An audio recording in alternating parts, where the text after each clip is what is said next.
السلام عليك يا أبا عبد الله السلام عليك يا ابن رسول الله السلام عليك يا خيرة الله وابن خيرته السلام عليك يا ابن أمير المؤمنين بسم الله الرحمن الرحيم وابن سيد الحمد لله رب الوصيين العالمين والصلاة والسلام على سيدنا محمد وآله الطاهرين.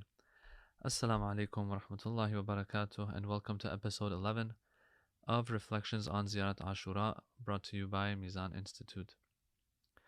وَلَعَنَ اللَّهُ آلَ Ziyad.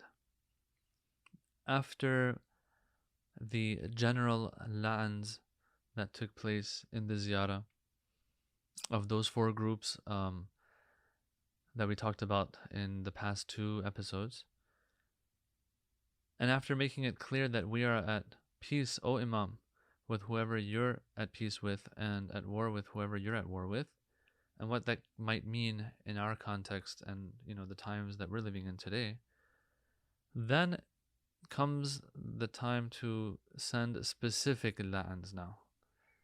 Here we have specific la'ans. What I mean by specific versus general is taking people's names actually throughout history. Now, the names that are mentioned as these la'ans are sent, these are names of people that you can say everyone agrees were problematic. And I mean, this says a lot to us about how our approach should be to these matters even today. If we're going to ever mention any names, that these are names that of people that everybody had issues with. And so it begins with Alu Ziyad, the family of Ziyad. So we're going to have to talk about who Ziyad is. And before I go into that, I would like to make a little disclaimer that if you're listening to this with your children, I would suggest that maybe you listen to it on your own first before listening it with them, because some things might be said that might not be too appropriate for the kids, although it's not going to be anything crazy either. But I just thought I would make this point before I begin. So who is this Ziyad? Well, to know a person, especially back in that day of 1400 years ago, people would identify others with their kunya by mentioning who the father of that individual is as well. And so with Ziyad we have a problem though, because there are about 4 or 5 kunyas that have been used for him. And kunya is something I explained in our first episode when we began with Assalamu alayka ya Aba Abdullah. So this kunya, this title, he has 5 titles according to some. Some refer to him as Ziyad ibn Abih, Ziyad, son of his father. And of course, this is something negative to call someone son of your father. It kind of means that we don't know who exactly your father is. So whoever your father is, you're the son of him. This doesn't help identify that person, of course. Ziyad ibn Ummihi, that's another kunya that's been used. Ziyad, the son of his mother. So once again, you use a kunya to narrow things down. Nothing's being narrowed down here. We know everyone has a mother, everyone has a father. So it is kind of derogatory to refer, not kind of, for sure is derogatory to refer to someone as such. Ziyad bin Ubayd. So here the name of his mother's husband is mentioned. Okay, Ubayd was the father of, well, once again, we can't call him the father necessarily, but the husband of his mother when he was born. Then you have Ziyad bin Sumayya. Ziyad, the son of Sumayya. That's his mother's name. So what's for sure is Sumayya was his mother. That's what we know. And we'll talk about Ubayd and Sumayya just a little bit. And then finally we have Ziyad bin Abi Sufyan. Ziyad, son of Abu Sufyan, the great head of the Banu Umayyah. So which one of these, what's going on? What do we say? We need to talk about this. Who is Ubayd? Who is Sumayya? And then we'll talk about this whole story of Ziyad bin Abi Sufyan. Ubayd was a slave and Sumayya was a slave girl. Sumayya, who was a slave girl in that time, these slave girls were a means and source of income for their owners. And so it says in history that her owner, Harith bin Kalda, he was a famous physician of that time, he married her to his Roman slave Ubaid.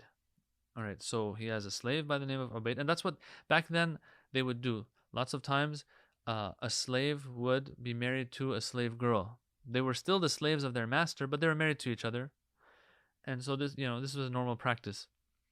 So he marries her to his Roman slave, but at the same time, she is also a source of income, and brings in money for her owner as well.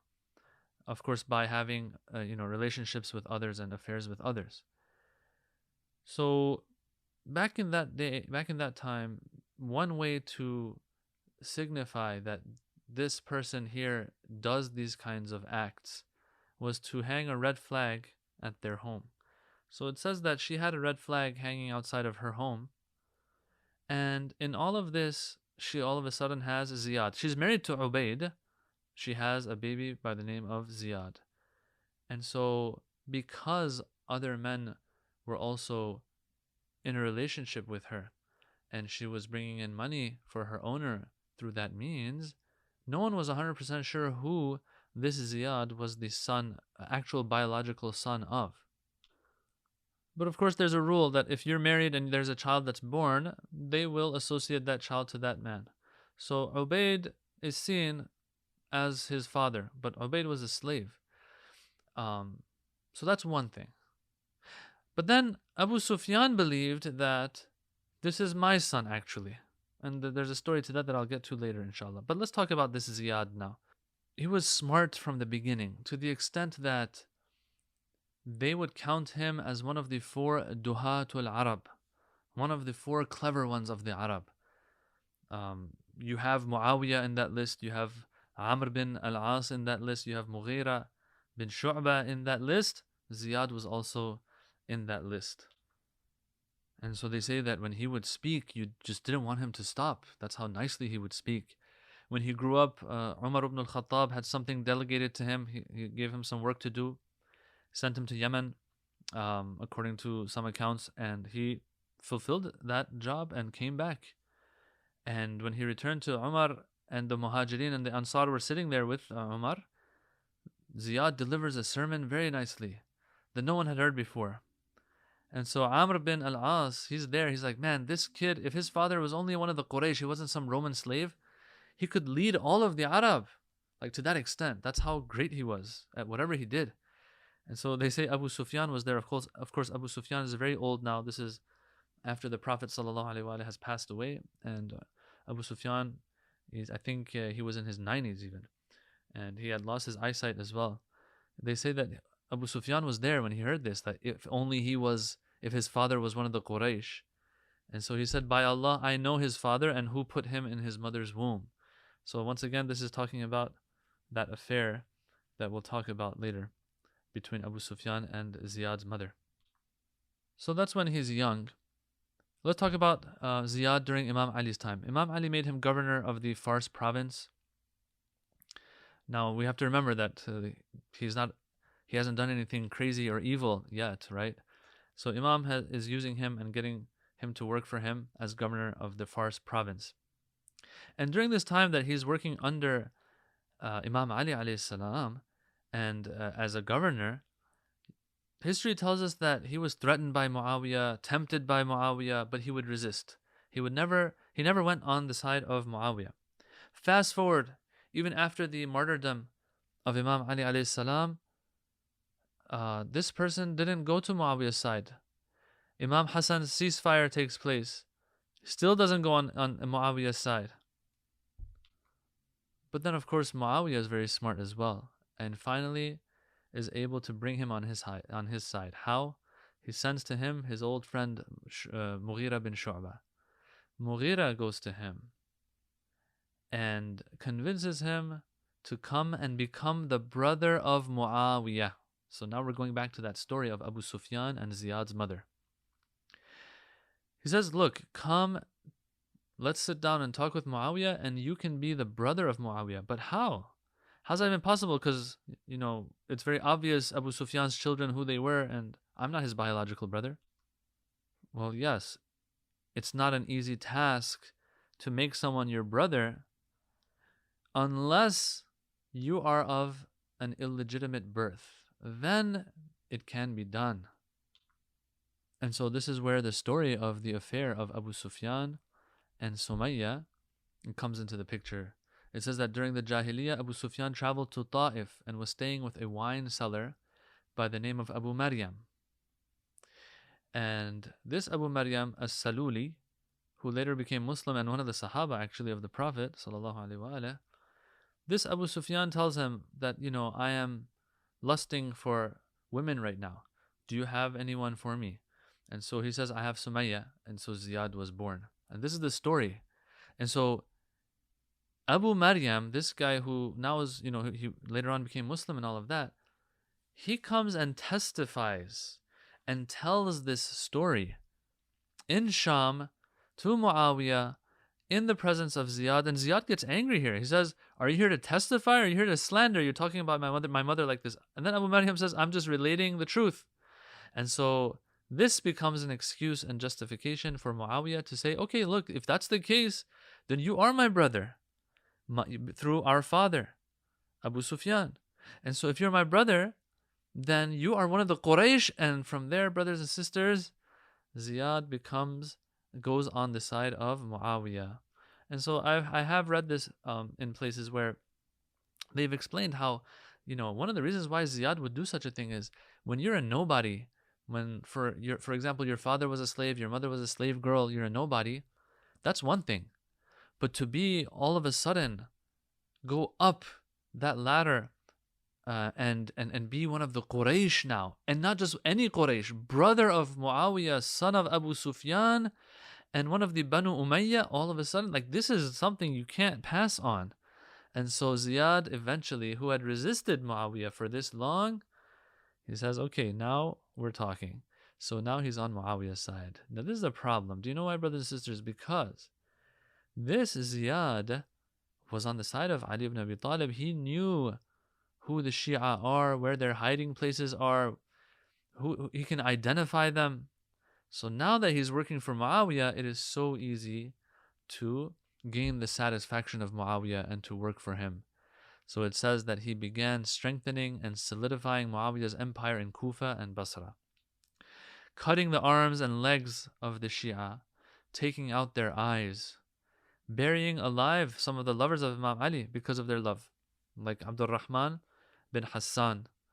It says that he was buried alive because of his love for Imam Ali alayhi salam. Well, who's identifying these people? Ziyad. Ziyad son of Ubayd, or Ziyad son of Abu Sufyan, whatever you want to call him, or Ziyad bin Abi. It says that he was the first to order that Imam Ali be cursed in all of Iraq.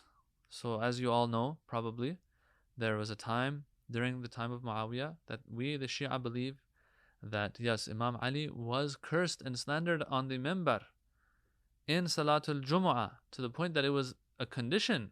These were the guidelines of the Khalifa, that across the Muslim empire you have to send la'na, na'udhu billah, la'na upon Ali ibn Abi Talib alayhi salam in the khutbahs of Salatul Jumu'ah.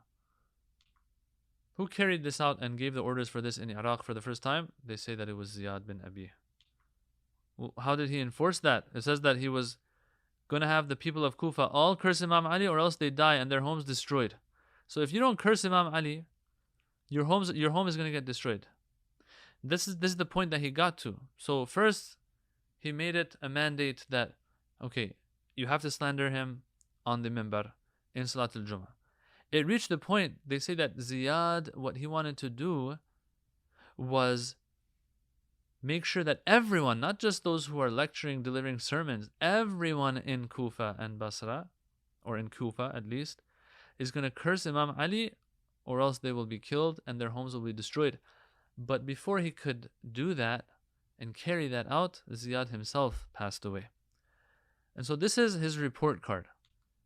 To the point that Ibn Abil Hadid, he says that Muawiyah delegated the governing of Kufa and Basra to Ziyad, and Ziyad was able to drag every Shia out from under every stone and rock and kill them.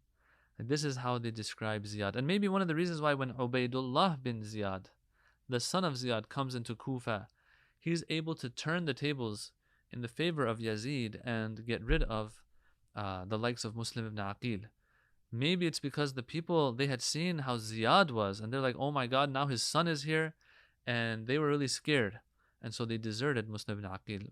Point being, brothers and sisters, this is what Ziyad is all about. And so he is one of those ones. He's the father of Ubaidullah bin Ziyad, who is one of the main culprits in Ashura and the killing of Imam Hussein alayhi salam.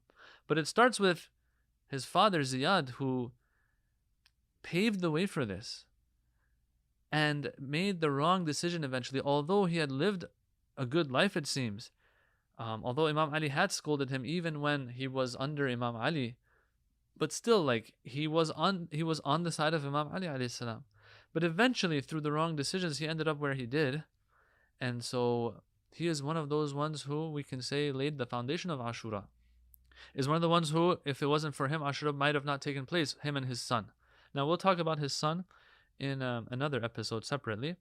But yes, we seek refuge in Allah from su'il aqibah, and having a bad fate. All these years he's on Imam Ali's side. He eventually gives in to whatever desires he had, and he ended up being one of the greatest mal'ooneen, to the extent that not just himself but his family is mal'oon in Ziyarat Ashura. Walhamdulillahi Rabbil Alameen. Wassalamu alaikum wa rahmatullahi wa barakatuh. وعلى علي بن الحسين وعلى أولاد الحسين وعلى أصحاب الحسين